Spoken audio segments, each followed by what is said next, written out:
Hey everyone, and welcome. Today, we're jumping into a huge topic, social institutions. Now, that might sound a little academic, but trust me, we're going to break down the invisible rules that pretty much run our lives, everything from who we marry to the jobs we get. So let's dive right in. All right, so first things first, let's kick off with a pretty basic question. Have you ever really stopped to think about it? Why do we even have things like families, or schools, or governments? You see them everywhere in basically every society around the world. We just take them for granted. But the truth is, they're incredibly powerful things that we as a society have created. Well, the answer is what sociologists call, you guessed it, social institutions. The easiest way to think about them is like the official rule book for how our society is organized. And you know, they're kind of a double-edged sword. On one hand, they definitely put constraints on us. But on the other, they also create all these opportunities, literally shaping everything in our lives. Okay, so what are these things really? Well, that's where it gets interesting. When sociologists dig into this, they don't all see it the same way. In fact, there are two major perspectives, two big camps, and they have totally different ideas about why these institutions are even here and what they're actually doing. And this, right here, this is the whole debate in a nutshell. You've got the functionalist view on one side. They see society like a giant, complex machine, you know? Every part has a job to do. The family raises kids, schools teach them. It's all about keeping things stable and running smoothly. But then, the conflict view comes in and says, whoa, hold on a minute.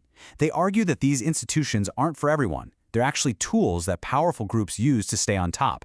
So the big question is, are these systems working for all of us, or are they just helping out the powerful few? Let's make this real.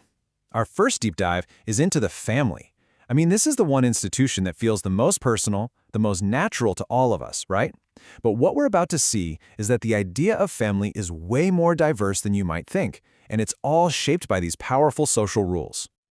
So, most of us probably picture the nuclear family when we hear that word. You know, two parents, their children. But sociologically speaking, that's just one version.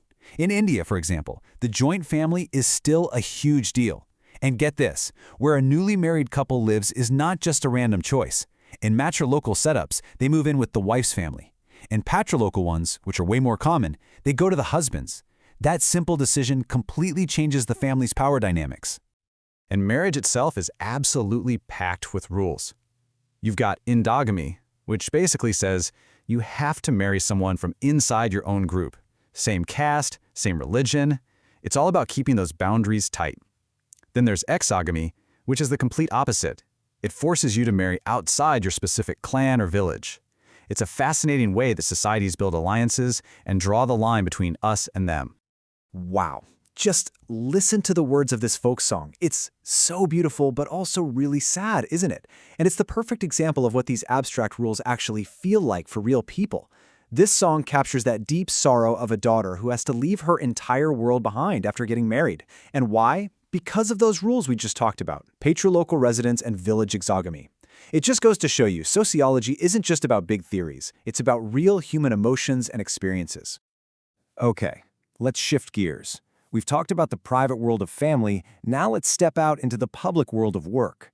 The economy, of course, is another one of these massive social institutions. And what's wild is that the very idea of what work even means has totally transformed over the centuries. Just look at how things have changed. If you go way back to pre-modern times, work was a craft. You learned a skill, maybe from your parents, and you probably did your work right at home.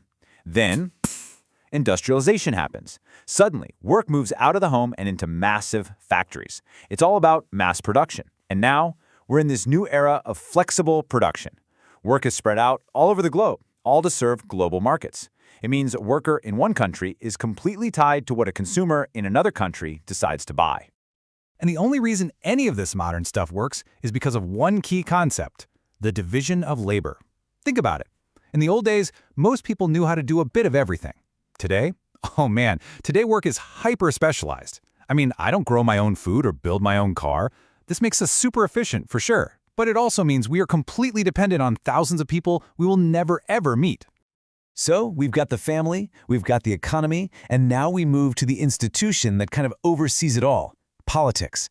When you boil it right down, politics is all about one thing, power. Who has the power in society? How did they get it? And what are they doing with it? And here's a really important distinction to make. The difference between power and authority. See, power is just brute force. It's making someone do what you want whether they like it or not. But authority, that's different. Authority is power that we agree is legit. Think about it. You stop when a police officer tells you to, not just because they have a weapon, but because we, as a society, have given them the authority to direct traffic. The goal of any state is to turn its raw power into accepted authority. So, in a modern state, that authority is what gives us our rights as citizens. And these rights generally come in three main flavors. First, you have civil rights. That's your freedom of speech, the right to own property, things like that. Then you have political rights, the big ones being the right to vote and run for office. And finally, there are social rights. This is the idea that you have a right to some basic level of well-being, like healthcare. And it's so important to remember, these rights weren't just handed over. They were fought for, hard. Okay, for our final section, we're tackling two absolute giants, religion and education. Now, when a sociologist looks at religion, they're not asking if it's true or false. That's not their job.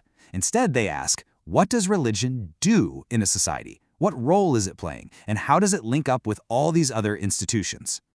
You know, a lot of the early sociologists had this big prediction. They thought that as societies got more modern, with more science and logic, religion would just kind of fade away. That idea has a name, secularization. And yeah, in some ways, religion's role has changed. But let's be real, it is still an incredibly powerful force in people's lives and in global politics.